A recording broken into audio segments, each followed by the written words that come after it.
Hi, my name is Katey Stetzel. I'm a film critic for The Pitch, Kansas City, and as well as theyoungfolks.com. And I'm Lonita Cook for KCTV5 and blackbebuzz.com. Katey and I are both professional film critics and members of the Kansas City Film Critics Circle, and this is KCFCC Review Roundup. Thanks for joining us to review the movies. Nobody, which stars Bob Odenkirk. This movie's from Universal. It will be in theaters, so Nobody. Yeah. What did you think of this guy? I gotta tell you, the first 2 minutes, I was blown away. I'm like, this is awesome. I'm really excited for this. But then, after that, I don't think it lived up to those first 2 minutes. It was still fun. I thought there were a lot of very unmotivated action sequences. We're just gonna drop into this action sequence because Bob Odenkirk has a gun now, or he has a knife now, and beat up these people on the bus.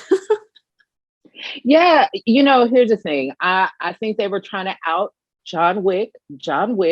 I mean, even the catalyst was like, really? It was in part kind of an ode to John Wick, but then in other part, making fun of John Wick a little bit. But I agree, he had to be, he was a sadist. And I think that was supposed to, because I agree with you, it was just unmotivated violence. But I think that was supposed to be your salve in the situation. Be calm, he wants to do this, just because it's who he is. And he's been suppressing who he is. So I think we were supposed to enjoy that. I liked the choreography though. Yeah, it was all good action. A lot of the time I was just like, so why is he doing this now? Why this moment? The performances were great. I really enjoyed both Christopher Lloyd and the RZA on screen. It's a very fine trio of actors that I personally never would have put together. Yeah. At first I was like, that's Christopher Lloyd, right? And I was like, no, that's definitely Christopher Lloyd, and it was awesome. Yeah. I think this team, Bob Odenkirk, Christopher Lloyd, the RZA, it's an unlikely team of guys who put together in an action film, but I think it's similar to the first guy who discovered that he could put cheese and pickle on a burger and it'll taste good. You know what I mean?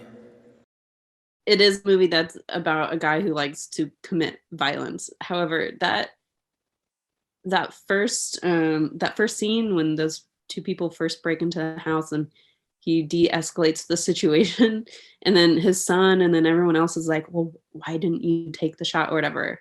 I was screaming. I was like, he de-escalated the situation. That is a good thing. And I kind of I don't think the film really wrestled with that idea of the violence versus de-escalation thing. And I kind of wish it did. And I agree with you, but for a different reason. I think that this was an issue of a son thinking his father is cool. And I think the son has pretty much this idea that his dad's a dud, so this is, what was it? Show and tell, or have your parent come to school day, whatever it was. He was like, how about granddad? How about uncle? You know what I mean? And so this idea is dad has kind of staled himself in his family, and he has not his masculinity, not masculinity, but his manhood, right, has been wrapped up in his violent past. And when he put that to bed, he's not giving himself. He's not giving himself to his wife. He's not cooking like he used to. They're not traveling like they used to. They're not getting it in like they used to. And so it's this idea that this man wanted to be something that he just simply is not. Yes, that's a good point. Hey, How about we all head to Italy this summer? We've always talked about going back. Oh, I'd love that. But, can we afford it? I guess the real question is, can we afford not to? Well, that would be wonderful. Because, you know, Rome is where Mom and Dad met. You know, Mom and Dad fell in love.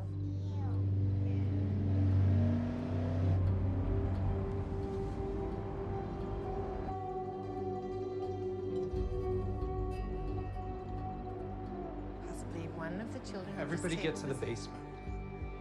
What? Right now. Let's go. Move. Move. Dad, what? Right now. Happening? Hutch, Move. you're scaring me. Go. What is going on? Get the door, son. It's a game. Yes, is this a game, Hutch? I like games. Hutch, what is happening?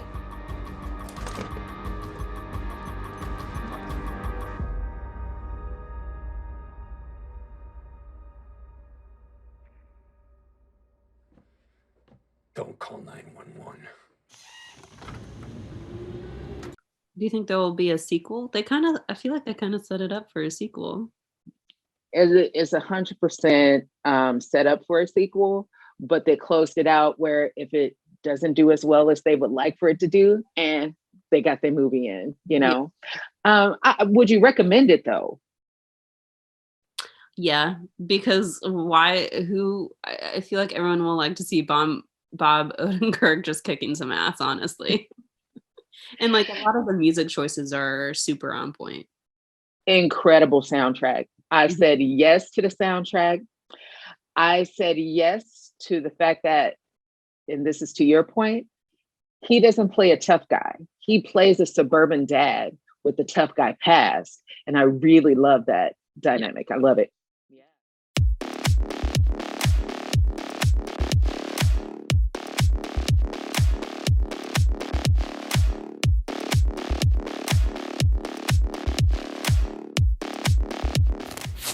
That victory belongs to me!